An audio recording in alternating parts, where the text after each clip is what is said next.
The episode I'm about to play for you was recorded a little over a year ago. It was just after Cub's passing. It's with Cub's sister and his sponsor.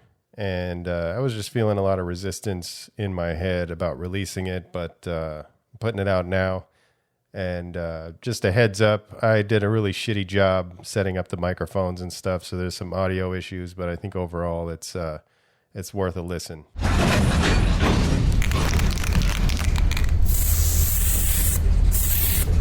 So we have a couple guests at the table today. Number one is Andy. This is Cub's sister. Thank you very much, and thanks for having us. I know this would be really important for my brother. And then we have Brandon. This was Cub's sponsor. Welcome, and thanks for making it out here. Yeah, thank you for having me. All right, so the idea, as soon as Cub passed, I just my sort of mind just flashed right to him talking about how there's a lesson in everything. And it was just sort of it was almost like bypassed the grief.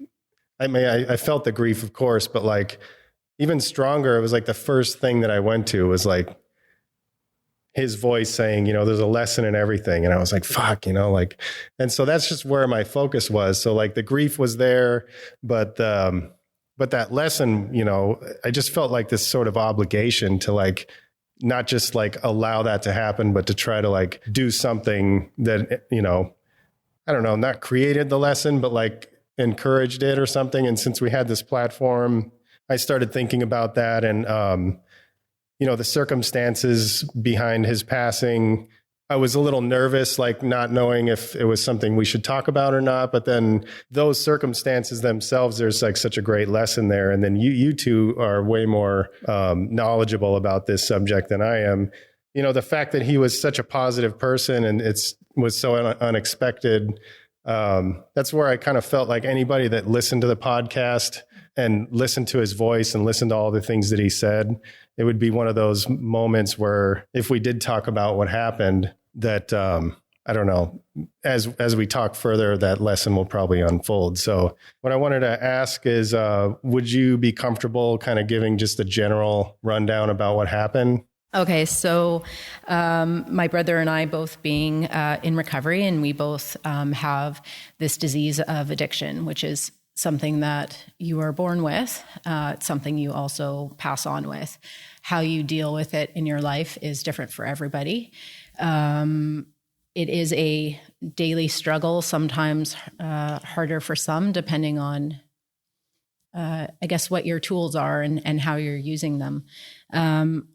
My brother has, like I say, struggled with this for a long time, but these last 8-9 months, he's been more positive and stronger than I've ever seen him in his recovery and just in his life in general. He's been, as you've heard, how he speaks, it just blows my mind. He's such an inspiration to me. What happened with his passing is an unfortunate result of this disease. What makes it so shocking is because he was so strong, and there were generally if someone is going to relapse, there's oftentimes you see it coming. There will be little hints here or there. They're not following their program. They're not going to meetings. They're not calling their sponsor. My brother was doing all of the things. So for this to have taken him out at the point in his life that he did is just, there's no words, there's no explanation for it. It just is a byproduct of this disease, and which makes it, I guess the lesson in this is, being aware that it doesn't matter how strong you are, you have to be on your toes constantly. And I can speak this for myself. I know that, they generally say when you're feeling most confident, that's when you should be going to more meetings. That's when you need to be, more vigilant and stuff like that, because it will take you out. It's always there with you. It's in the back of your head. You can feel so strong doing all the right things. And then it's just in an instant, there's this click and something goes off in your brain and you make one wrong decision. And unfortunately, this decision is the one that ended his life. Not everybody, some people, when they relapse, they get a second chance. But unfortunately, with the way that things are in the world right now, with things being shut down, and supply of substances is not what it normally is. And so unfortunately, like I say, with him, it would have just been a slip. It would have just been a bounce back. And unfortunately, that is not the hand that he was dealt. But the takeaway from this, hopefully, is that, I don't know. I don't know where to go from there. I'm going to pass it off for a moment. Yeah. Did you want to add anything to that? I know Chris was struggling with this for some years, and we met about 7 years ago, and we met in the rooms, and what ended up happening was we tried getting clean together, and it wasn't, the disease of addiction didn't allow us to fully surrender to a new lifestyle. And we found ourselves continuing to be out there. And in those moments, like, we knew that we met for a greater purpose at the time, which was very ironic to be doing something with somebody we knew we weren't supposed to be doing. But we just knew that we were wondering why we met under these circumstances, why we met and we're still living this lifestyle. And I got to see him, like, through these years, and watching him struggle and myself struggle as well. And we'd randomly see each other throughout the years, and he'd always have, like, the biggest smile on his face, and same with me. And when we saw each other, we'd give each other the biggest hugs. And we just knew that, like, we just had this really strong connection with one another. Fast forward, because I knew like, he wanted to be sober, like, really bad, not only for himself, but for his family.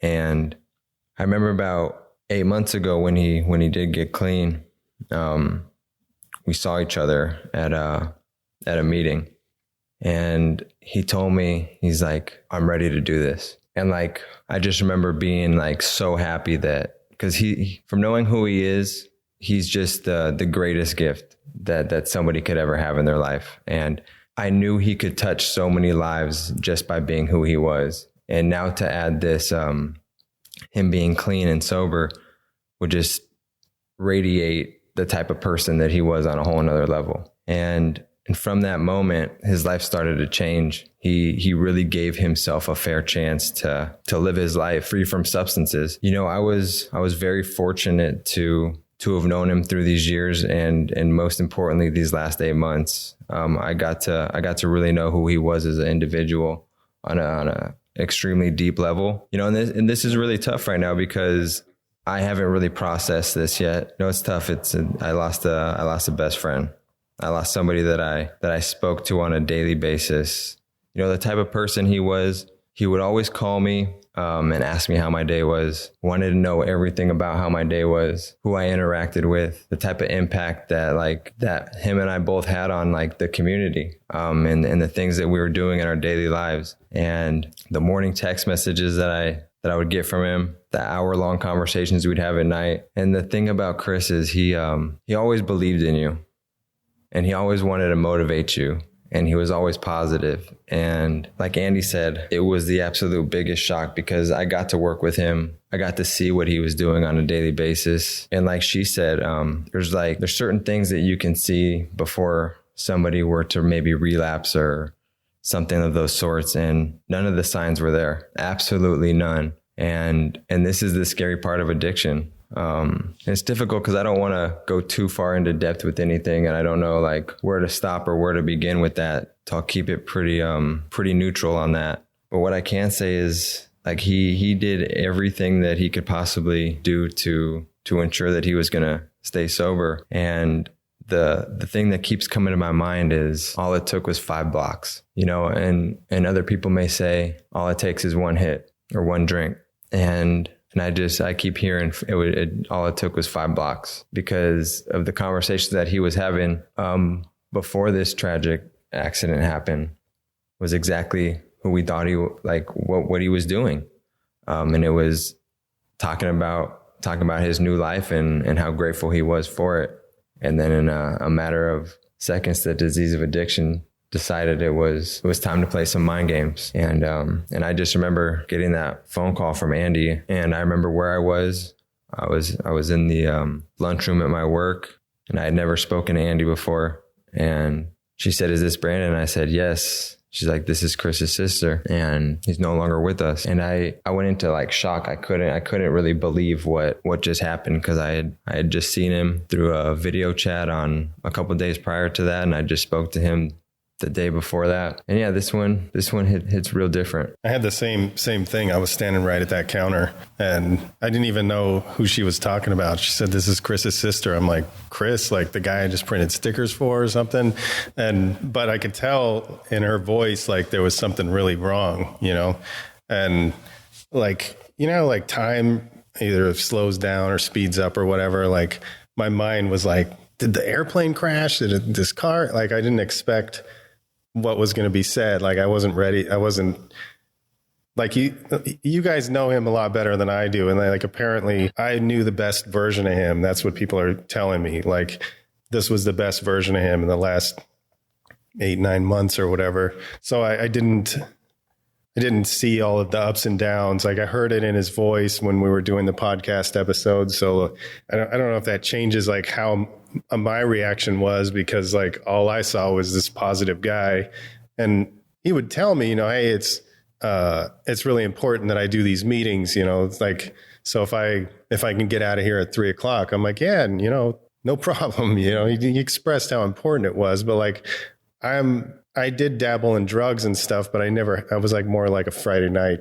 kind of, you know, I shouldn't have been doing that anyway, but like, that's kind of where it was for me. But it's been some years, like, I don't know, 15 years or something since I've done any of that stuff. But the lessons here, like, I mean, part of me felt like it was insensitive to talk about this, but then at the same time, you know, it's that whole thing with the lessons and being part of this culture and being sort of like a kind of a hub for this neighborhood.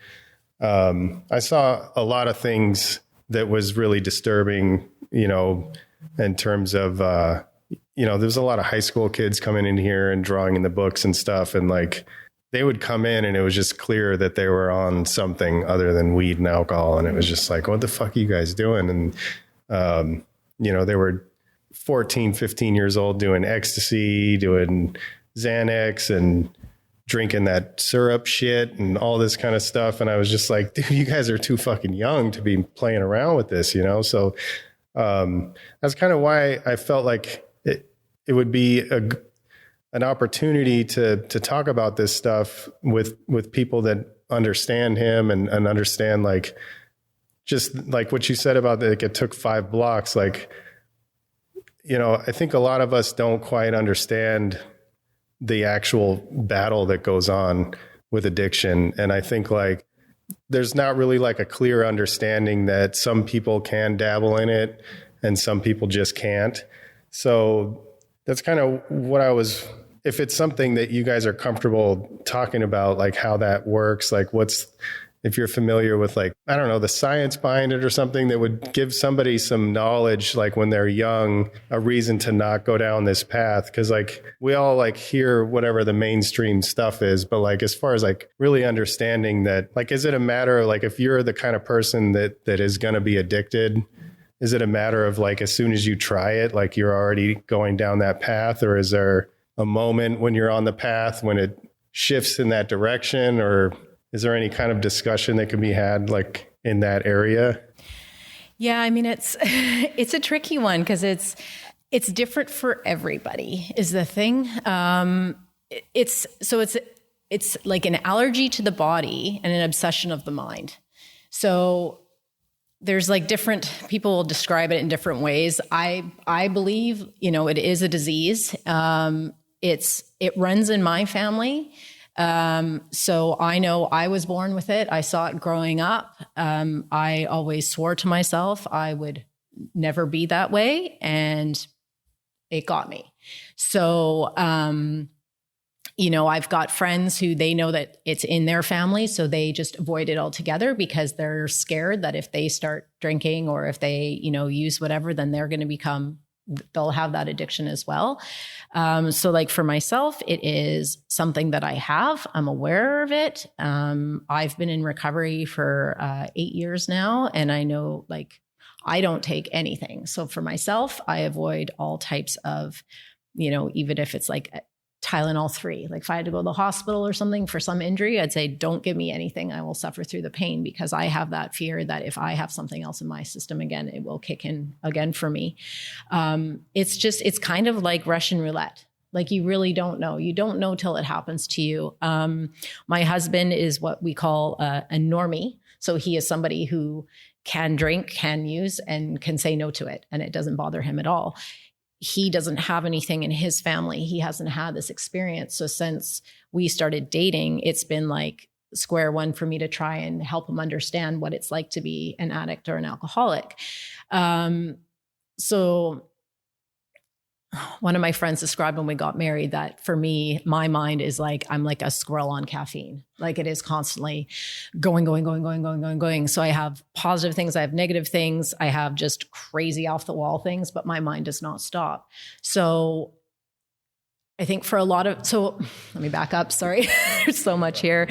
For a lot of people who are alcoholics and addicts, it generally comes from either, they say it's in the blood, you're born with it, but it also comes out of a lot of trauma. So whether you've experienced something personally, you could have been, abused by your parents, sexually abused, you could have witnessed something like PTSD, stuff like that can trigger. It's like, people drink and use because they want to forget. They don't want to feel. It's they like the pain is too much and they don't want to deal with life. They don't know how to deal with life. So now being sober, you don't have any of those crutches. So I go through life, I go through tragedies like the loss of my brother, and I can't drink over that. I can't use over that. I have to sit in the pain. I have to deal with it with different tools that I have, talk about it, meditate, write about it, feel those feelings, which is like so horrible at times. But I know that the alternative for me, if I were to pick up a drink, that could kill me, because one drink it's not going to be one drink. It'll be, they say, what is it? One drink is too many in 1,000. No, one drink is too many and 1,000's not enough. 1,000's not enough. That's just the way it is for my body. Like it just triggers that in my mind. It triggers it in my body. My brother knew that, and he knew he was doing all the things that he was supposed to do in order not to use that as a crutch or to go back to that. But I have to, for myself, I have to keep vigilant, because I know even though I'm feeling strong and I'm feeling, strong in my recovery, and I know in my mind what I can and cannot do, but I'm still totally scared of that one thing that might trigger me to go the other way. And the way to keep myself safe is to share how I'm feeling. Like I overshare all the time with my husband, telling him where my emotions are at and stuff. So, so he's aware, because he doesn't know what's going on in my head. My head is a really scary place sometimes. And I have to share that with somebody so that someone else knows where I'm at, so they can be there to support me. If I say it's too much, I'm feeling too much right now, that's when I need someone close to me, because if I'm alone, that's the scariest part. When you're alone and you're an addict and your head starts spinning and you don't have someone there with you, or someone that you can call on the phone, that's a dangerous place to be. So that's why to be strong in your recovery is to be connected.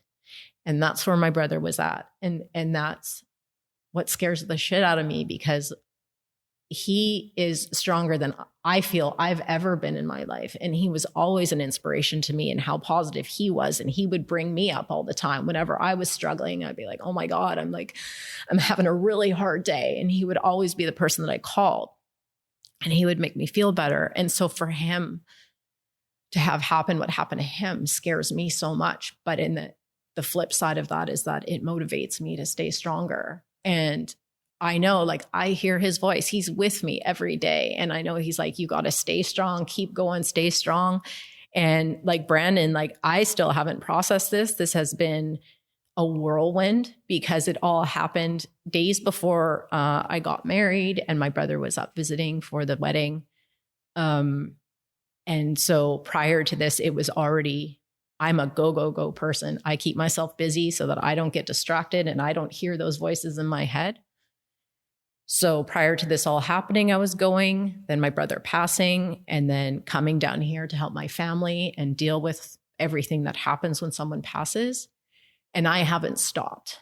And I've had my moments of breakdown. I've had my moments of anger. But I have been go, go, go. And I'm scared when I go home, and that's when I'm going to stop and reality is going to hit. But I have been open about that with my sponsor, with all of my friends, with my husband, so that I know I will have that support around me. And yeah, it's cunning, baffling, and powerful, this disease, and it will come out of nowhere and it will get you. And that's why it's so important just to stay strong with people. And like the obsession, it's in your head, and to go into like why people use, and to help understand it for a normie who can, leave half a glass or half a bottle of wine. And to someone who's an alcoholic, I'm like, what's wrong with you? Like, how can you not finish that bottle? Like, that's wasteful. Like, what are you doing? But it's the obsession's there. Like, you wake up in the morning and all you think about is, how am I going to get that drink? How am I going to get that hit? And it's the second you wake up in the morning until you fall asleep at night. What am I going to do? What time do I have to get up? Where am I going to go? What places am I going to go so people don't see me and they don't know that I went to that liquor store already the day before? Meanwhile, people are like, oh, here she comes again. Like, here she comes again. And your mind is just constantly spinning of trying to get whatever that thing is. And it's not just substances. Like, you can be, you can be like a shopaholic, like you shop too much, or, you're a sex addict, or, it can be, help me out here with a few things. Gambling. Oh God, gambling's a big one. So, I mean, there's all different versions of addiction. Like, it's not just substances, but substances are how they affect you physically as well. Well, actually, even gambling can too. Like, if you're not sleeping. And anyway, it's scary, because I can guarantee you that somebody who has an addiction. They may not have been open with you, but I can guarantee somebody, and probably know someone in recovery too. And it's, like, when you are in recovery, like, you become more open because you're willing, you're like, help me, I need the help. You become an open person, you talk more to people. And it's important to communicate your feelings and check on your friends and see how they're doing and if they're struggling, because, like, it's really easy to put on a happy face sometimes, and you don't know how bad someone's like hurting on the inside. And, it's like, check on your friends and how are they all doing, and see where people are at. And I mean, that's all my brother did, trying to connect with people, and how important that is to, to stay strong as, a community, like, because no one can do this on their own. If you're on your own, that's when you fail. That's when you falter. And it's so important to have those people close to you. And I'm just rambling, so I'm going to pass it on to Brandon. Yeah, no problem. It's an open forum, so whatever. Like how addiction starts in your life. For me, it wasn't, I don't think I was born with it. I think it started to manifest because of my behaviors when I was growing up. Until I got clean, I wasn't able to look at these things. But as I've been clean, I've been able to be more honest with myself in my past. At an early age, I was always stealing things. And I always wanted that rush. I never had enough. Right. And I remember telling myself, I'm never going to smoke weed. I'm never going to do coke. I'm never going to do X, Y, and Z. Right. But for me, the first moment that I tried coke, I was addicted to it. And I remember telling myself in that moment, something you just said, Bus, was an addictive personality. And from that moment, I never looked back. And it was for 11 years where it was a daily struggle, like Andy was talking about, waking up every single day. How am I going to get what I need? I'm going to do whatever it takes to get what I need. And those things you can't really measure, and it's really hard to explain to somebody who doesn't experience that. But that's the struggle that the addicts and alcoholics go through on a daily basis when help's not there or help's not ready to be received. Like she was talking about, it is a mental obsession. And it's an allergy of the body. And that may be hard to kind of put into some type of context for somebody who doesn't understand. It's also talked about, it's a it's a spiritual disease, right? Like before I got sober, I felt dead inside, right? I felt like a shell of a person. And I'll speak for myself, but that didn't allow me to progress in life. And through being sober, I started to realize that that's what I was missing in my life, was a connection to myself. You know, I continued to put all these outside substances or people before me. And what I started to realize through the process was like, I have to take care of myself, and then I can learn to help others.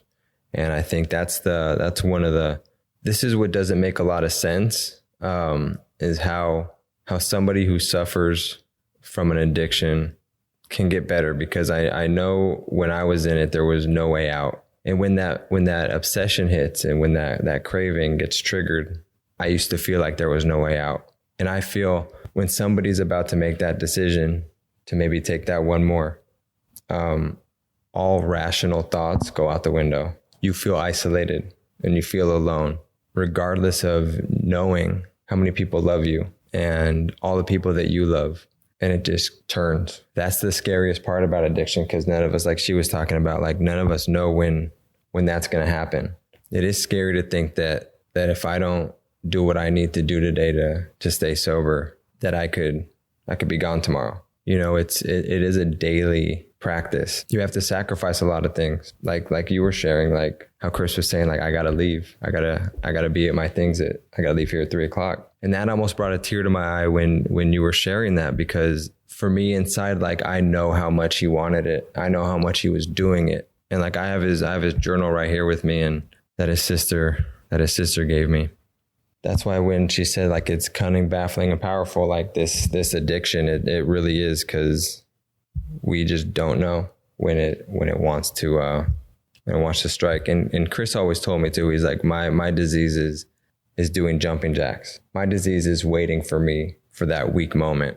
Like the analogy that you said, he said he's got a monkey in his brain that just claps all the time.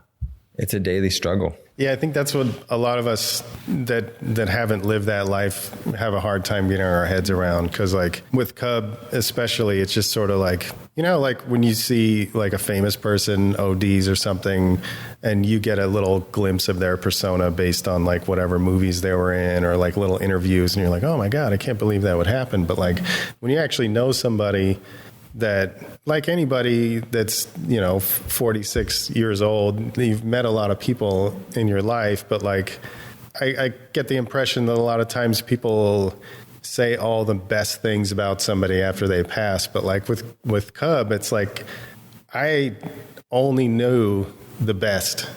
Like, I mean, I can't even stress it enough that there was zero negative that I ever got from him.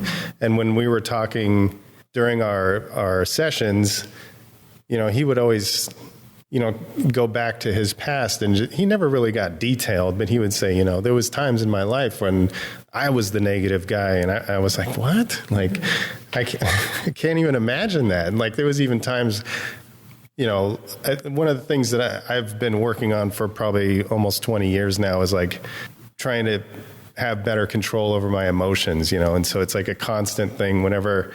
Like I got pissed at the UPS guy yesterday for blocking the street. And by the time I got to my house, I was like, that was so dumb. Like, why the fuck are you getting so mad about that? You know? But like when I was talking to Cub, like I always felt like he had it all together. You know, he was the guy. And that's, you know, other than just like losing a friend and all of that obvious stuff. I mean, like the biggest gap for me is like, he was literally the only person that like, I felt like, I can't remember which one of you said it, but like the encouraging, I think it was you, like how he just believed, like, and this is probably a little bit off topic, but like I had set these huge goals for my business, and they were like bigger than even I believed. And I didn't want to tell anybody because I was like, they were just going to be like, whatever. Yeah. But when I told Cub, he was like, oh, dude, you're going to get that and then some, you know? And then I started believing, you know? So the point of going down that path was just sort of like the surprise and how people like me that just sort of like dabbled in things and never really felt what you guys are describing it's just so difficult to understand, like how, my impression of it is that you could just be on top of the world and everything, but then all of a sudden, once that switch happens to where you're considering doing whatever it is that you're going to do, then what is it, like tunnel vision? You're like, everything else just kind of falls away and you're like, almost can't talk that shit out of it or something. Because my understanding too is like one of the reasons for having, and correct me if I'm wrong, like having a sponsor is like obviously like talking all the time, but like if you're like about, like if that triggers and you're like, fuck, I'm about to do this, like is it a general practice to like call your sponsor and say, hey, like some shit's happening right now? Like, is that something that you guys do? I mean, I'm sorry, I don't really know that much about how that process works, but yeah. So my curiosity is like, once that trigger happens, is that call to your sponsor sometimes just not even an option too? Like you just like don't even want to be talked out of the, so I just would like people to understand this a little better, because like, you know, it's like 100 times worse now that this happened. But I started this studio like almost 6 years ago. And like I was saying before, when I would see these kids come in, I'm like, fuck, these kids are going down a really dangerous path before they're even fully grown. And so now with this happening, I'm just hoping that like some of this information like sticks to somebody that might be considering, or I don't know. I mean, I'm not sure. It's like such a weird thing, but I just feel like there's a lesson, and I don't know. So like going back to the trigger thing, and like it only took 5 blocks, or so am I somewhat accurate in that tunnel vision thing where like once it triggers, there's this kind of like thought process that's almost unstoppable? Yeah, I think I mean, for my experience, that's pretty much what it is. So basically when your mind starts obsessing, everything that you know, everything that you know to be right, all the people, like Brandon was saying, all the people that you love, all of that goes out the window. And all of a sudden you're just focused on this one thing, like tunnel vision, like you said, like you're just like, I just have to get this. I just need this relief. I just need this. And it doesn't matter, like, because it's just such a crazy disease. Like it doesn't matter how strong you are, you know, in your head, I'm supposed to make that call, whether it's to your sponsor or somebody else in recovery or whoever, just be in contact with somebody. It doesn't matter in that instant. And there's people who have been sober for 30, 35, 40 years who end up relapsing, and they're super strong in their programs, but it can get you at any time. And, you know, like, just for general information for some people who don't know, like a sponsor is just somebody basically who's in program, who has more experience than you in program, and they're just there to walk with you through the program. So some new people into the program sometimes will, what they say is put their sponsor on a pedestal, thinking, oh, here's this person who's going to save me and who's going to like make sure that I stay sober. But a sponsor is just basically someone to hold your hand and walk with you through this and show you the best that they can, how they did it to get sober. But they're just another alcoholic or addict. They're just another person. They're not a savior. So that's something really important to keep in mind too, is that's why you go to meetings and stuff, because you're with like-minded people. Everyone is there for the same reason, to stay sober. And, you know, because your sponsor's a normal person who's going to have their own shit going on in their life. So maybe they're not there at that point. And then that's why you need to have a network of people, and you call somebody else who's in recovery with you. But normally your sponsor is your go-to person, right? Because they're the person that you walk through the steps with, and you go through all of the depth of the work. But again, when that switch goes off, like you said, it just like everything you care about, everything you love, everything you know goes out the window, and you are just focused on that one thing.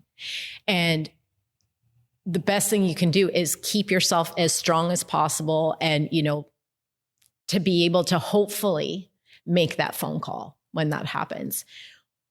Why my brother wasn't able to, I'll never know. I write it off. It's the addiction itself. Like there is nothing like we have analyzed everything, which all it does is make me go crazy, thinking like, was it this? Was it this? Was he thinking this? Did I stress him out because of the wedding? Did I do something, And everyone's thinking that. Everyone who knows him, his entire support network is like, what did I do wrong? But there's nothing anyone could have said or done. It was, there's just nothing. Like, it was his brain that did that. And unfortunately, the negative part of his brain was stronger than that positive in that one instant. And that's all it takes. Like Brandon says, it was the 5 blocks, because it was the 5 blocks from when he left one location to get to the other location where he ultimately passed. And it can be less than that.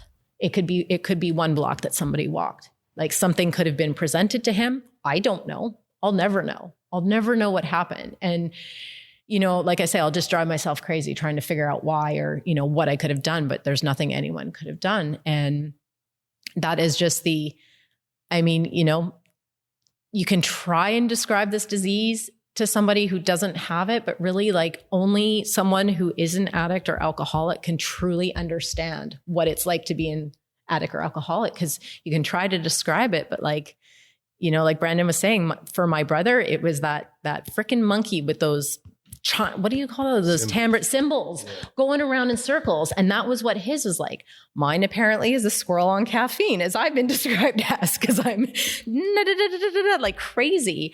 And it's different for everyone, but it is a constant, you can try and be calm and try and meditate, but it's still, and it's so hard to shut that off. And that's why people will drink or use. And it's really hard to, thank you. And it's really hard to describe like that moment, right? And like she was saying, it's very confusing, and I will drive myself crazy trying to understand what was going on in that moment, or what goes on in those moments. Also, like Andy was talking about, like, as hard as it is in those moments when you're triggered and you're seeing tunnel vision, to pick up that phone, whether it's with your sponsor or whether it's your support group. One is making sure that, like, the people that you're reaching out to have your best interests and who understand, like, what you're struggling with and, like, what's really going on. But that's the hardest phone call to make, and like you were talking about, Bus, like the most positive person, right? And all of that stuff just magically just goes out the window, and it's really hard to explain that or understand it. And I can only speak through my experience when it comes to like being triggered. And earlier on in my sobriety, little things would trigger me to want to go use or to drink. Like, I'd see something like an ice cold beer, and that wasn't even my thing. I'd see an ice cold beer and I'd like salivate over it, but not knowing, like, not consciously remembering what the last 11 years of my life looked like because of what that one drink did. And I remember just in those moments talking about it, talking about what I was thinking, what I was feeling, what went off in my head. Unfortunately, I was around people at that time, and it's really tough to kind of pinpoint this, but like, it's isolation. And when we're by ourselves and we're isolated, that's the biggest struggle. Even though that phone right here, and I've spoken to 25 people today already, they know where I'm at. Sometimes this phone is too heavy, and it's something that gets talked about all the time. It's like this 10,000 pound phone, and it's kind of cliche, but that's really what it feels like. That's not something I've ever heard before, but it really makes a lot of sense. Like, I can't stress enough that I don't know. I'm trying to think if there's anything that, like, I don't think I have anything. I probably do, but I just can't come up with it. But like, once you cross that path, like, it's just something you're going to have to live with forever. So, I feel like that could be somewhat motivating for people to, like, before they cross that path, like, that's not really a life that you want to live, right? And I keep, like, it's just so surprising that it happened to Cub, because, like, he was, like, even physically very, very fit, like, so he was doing all the stuff. And, like, something else that you said that got me thinking about they say how like negativity tends to overpower positivity. So there's some shit in our DNA that like we're wired to pay attention to negative stuff because we used to live out there in the wilderness and shit. And there's like big crazy animals with claws and stuff. So you had to be kind of hardwired to be receptive of that negative stuff and look at the negativity. So I wonder if there's something to that, to where once that negative switch happens, that it becomes harder to push that away. But it's just a crazy thought. Like I was listening to another podcast, and the guy was saying he was a recovered heroin addict. He doesn't talk about it as if he's in recovery. He's like talks about it as if that was a part of his life and he's no longer in that anymore. And that was like kind of one of the first times I've ever heard anybody talk about it that way. Because like most people say, you know, I'm still an addict, I just don't do that anymore or whatever. And he was talking about some guy that he was working with, and the guy was talking about how he's trying to stay clean and all this kind of stuff. And he told the guy, he said, you know, you're leaving the door open, you know, and he's like, you just got to shut the door, and not, you know, you're not an addict anymore. So do you have any thoughts on that? I mean, I know it's a different journey for everybody, but when he said that, I was kind of like, man, it's not really a way that I've ever heard it described. Like I've never heard it described like you close the door and then it's closed. Like you were saying, somebody could be 30 years into their sobriety and then it could come back. But the way that this guy's talking about it, as if that's not even an option for him anymore. Like, do you know any people like that, or is that... Yeah, it's, you know, again, it's everyone's, just like everyone's addiction looks different, everyone's recovery looks different as well. So, and the way that they go about it has to be different. So like for me, I'm grateful when I have flashbacks of like horrible events in my past from when I was drinking and using. It's awful to experience it in that moment, but I'm so grateful I can remember those moments, because that motivates me to be like, oh, fuck no, I don't want to go back there. Like that was an awful life that I lived. Other people, they can't think about any of that. So they, like you said, they shut the door, or they say, I used to be an addict, but I'm not anymore. Because for them, remembering those dark places bring them back to those dark places. So, you know, that's not to say that one is better than the other. It's just people's brains work differently. So, and that's the thing. So like when you have these moments, you have these triggers, for some people, it can motivate them to move forward and get stronger. And for other people, they may just all of a sudden they focus on that, and then they get drawn down to that super dark place. Again, there's no rhyme or reason for why this happens to one person or another. Like everyone is just wired differently. And even like, for recovery, like I said, for myself, I don't touch anything whatsoever because I'm scared that anything's going to, you know, trigger my body. Whereas some people say they were a heroin addict, they don't use heroin anymore, but they still drink, but they still say that they're in recovery. That's totally fine, to each their own. If they're able to live their life and not, you know, use heroin while still drinking, good for them. For me, I can't. I know that's what's right for myself. But yeah, so if someone needs to completely shut that door and not think about it anymore, for me, I need to constantly remind myself when I go to a meeting, I say, my name is Annie and I'm an alcoholic, because I know that that's just who I am. You know, as horrible of the experiences that I've been through, that my brother's been through, I'm so grateful for where I am today. And I would not have this amazing life that I have today were I not to have gone through all those horrible experiences. So do I like reliving them? Not at all. But I'm grateful that I do, because it does push me forward to like be like, this is a great life I have, and I need to keep working to keep this life that I have and all of these amazing things that have happened. Does life still happen and shit happens? Obviously, yes, it does. And, you know, like my sponsor tells me, you know, like Brandon was mentioning, it's a spiritual program. It's not a religious program, but it's a spiritual program. And you know, it talks about having a higher power, like basically something that is bigger than yourself, that is helping guide you to this new life. And my sponsor always tells me, your higher power will not place something in front of you that you can't deal with. And I keep having these things, like they seem to keep getting greater and more challenging. And with the passing of my brother, which is probably the worst thing I could possibly imagine to happen in my life. He and I have been best friends. Like I've never been closer with anyone except my husband. Love you, Eric. But with my brother, but I know that I don't have to drink today. I don't have to use today to get through this. And my brother is with me and he is motivating me to continue to stay sober. And he's like, don't let if anything, stay strong, keep working your program. Like, I'm here to help guide you, but don't fail me, and I know I need to do it for myself, but even for my brother, to add to what she was saying, letting people really know where you're at, I think is one of the most important things, because somebody can't help you if everything's okay. Right. But if there's some things that maybe are challenging in these moments, or that you wish somebody could listen, you're not alone, right? There are people who struggle with these things on a daily basis, me included in this.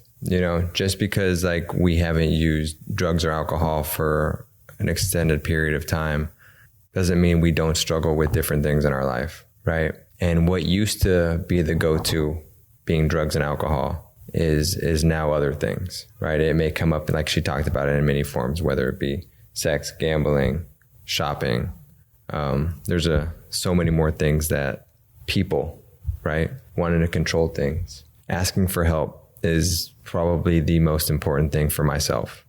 And understanding that I'm not alone in this, that it is possible to get through the grips of addiction. I understand what you talked about with somebody saying that their addiction was a past life, right? Something of those sorts. And I remember my first sponsor saying he has recovered. He has recovered from a hopeless state of mind and body, which I understand that, because I feel like I have as well.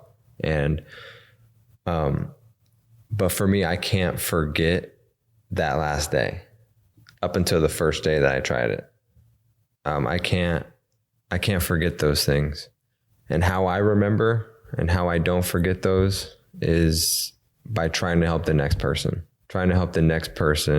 through my experience of walking through the same things that they may be walking through at that moment. Yeah, that's huge. That's the other thing I was kind of wondering, because even when I was just dabbling in stuff, I was I didn't want anybody to know, and somebody I was buying from another graffiti writer that knows the leader of one of my crews. And I remember he was like, you've been, I don't really want to get into what I was doing, but, and he's like, I heard you've been doing that a lot. And I was like, what? I didn't think it was a lot.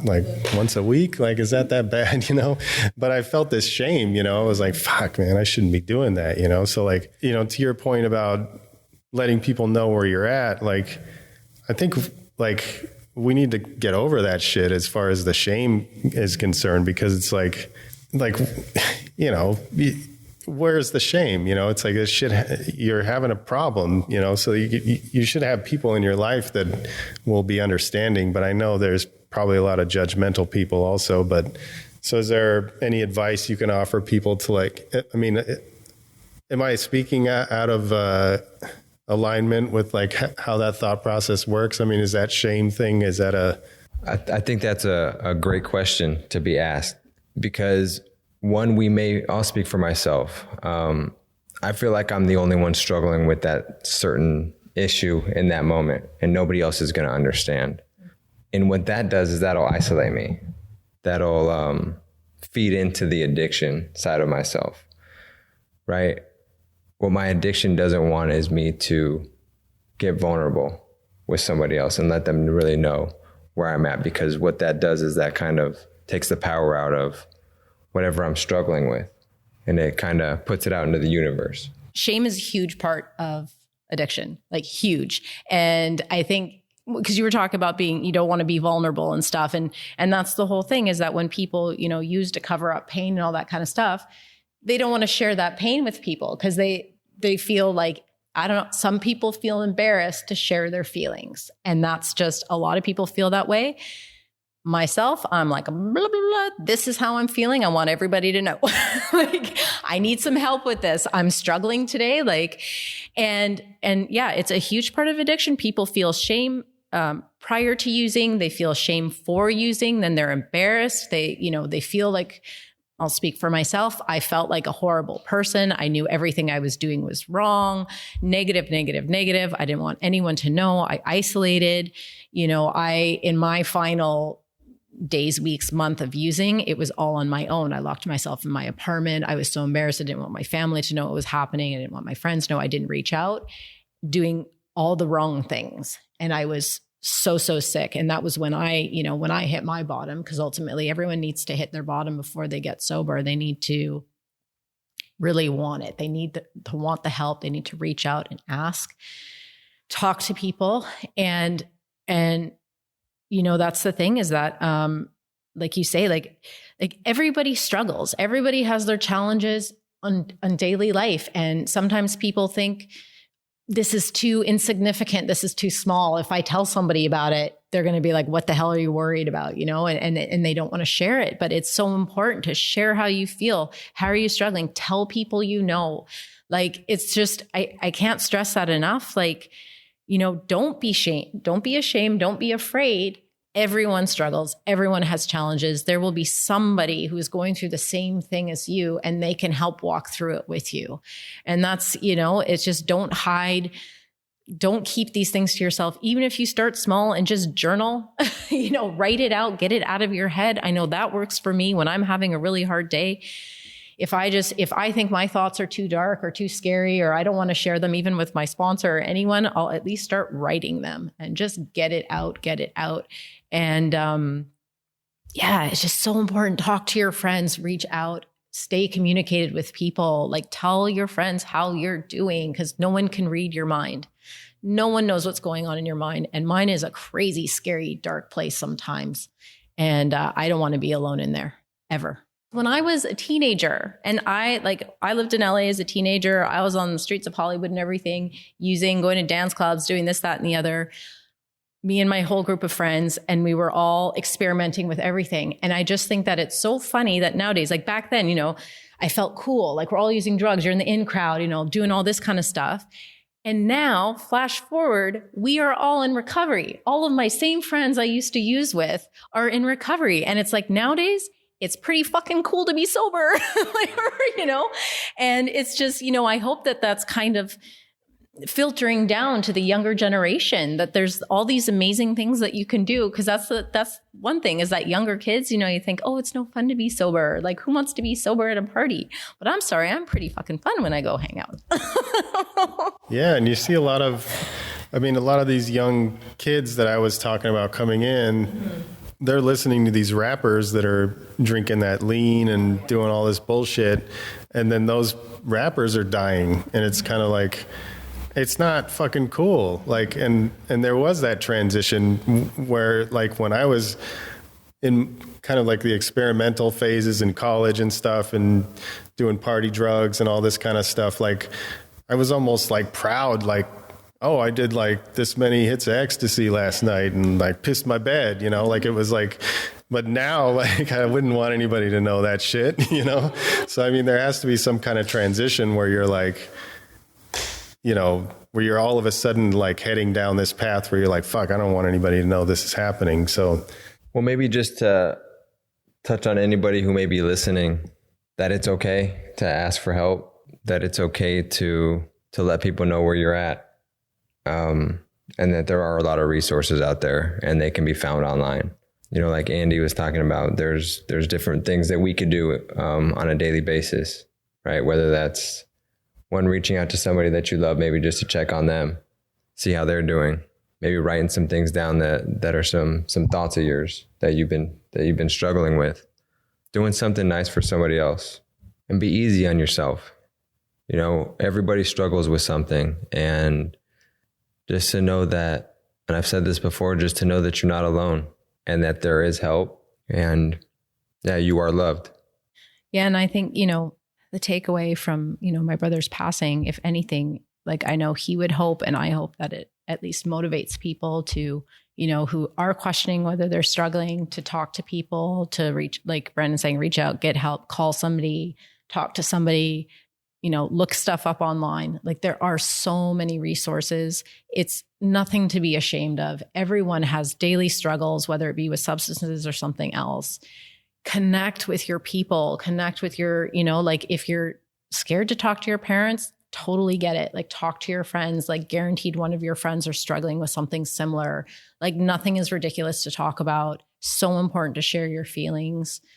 And just talk to people, ask for help. And if you question anything, like if you get any sort of inkling, like talk about it, ask questions, just stay connected. Like, you know, my brother is just so connected to people and so positive, and, you know, like he's being remembered in so many ways, and, you know, all of them have been positive, and I hope that continues because, and this was, you know, this podcast is so important to him, and I'm so grateful that you're keeping this going. And I know that I guarantee you he's proud of us for doing this. I know he'd be like giving me a big hug right now. And, you know, I was really anxious to do this, but I know how important it would mean to him and to get that word out, because all he wanted to do is help another person. Like, he would give his shirt off his back. He would give his last dollar. He would do anything possible to help anybody. And no matter how low he was feeling, he would, you know, make that other person feel positive. And that's just the type of guy he was. And, you know, I will always remember him that way. And I hope everybody else does too. Yeah, I think everybody will. I mean, it was like one moment in time that took him from us, but like all the other moments were so incredibly positive. And, you know, there's going to be a serious gap in the world not having him. And like that's sort of like something that people say when anybody passes, but like, I can't stress enough that like with Cub, it really is true. I mean, like, you know, another example, like everybody that I talked to got those text messages, like every single person. Yeah. And he did an interview on a podcast called Legends Thursday. And it was a roundtable discussion via Zoom, you know, so people in different parts of the country. He was texting all those guys too.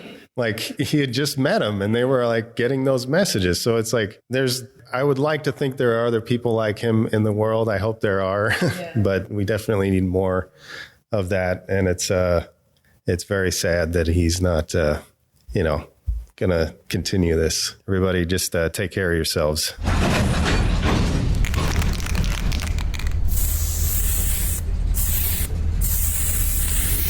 All right. Good. Appreciate each and every one of you guys who are supporting the cause and continue to spread the love. And yeah, stay up.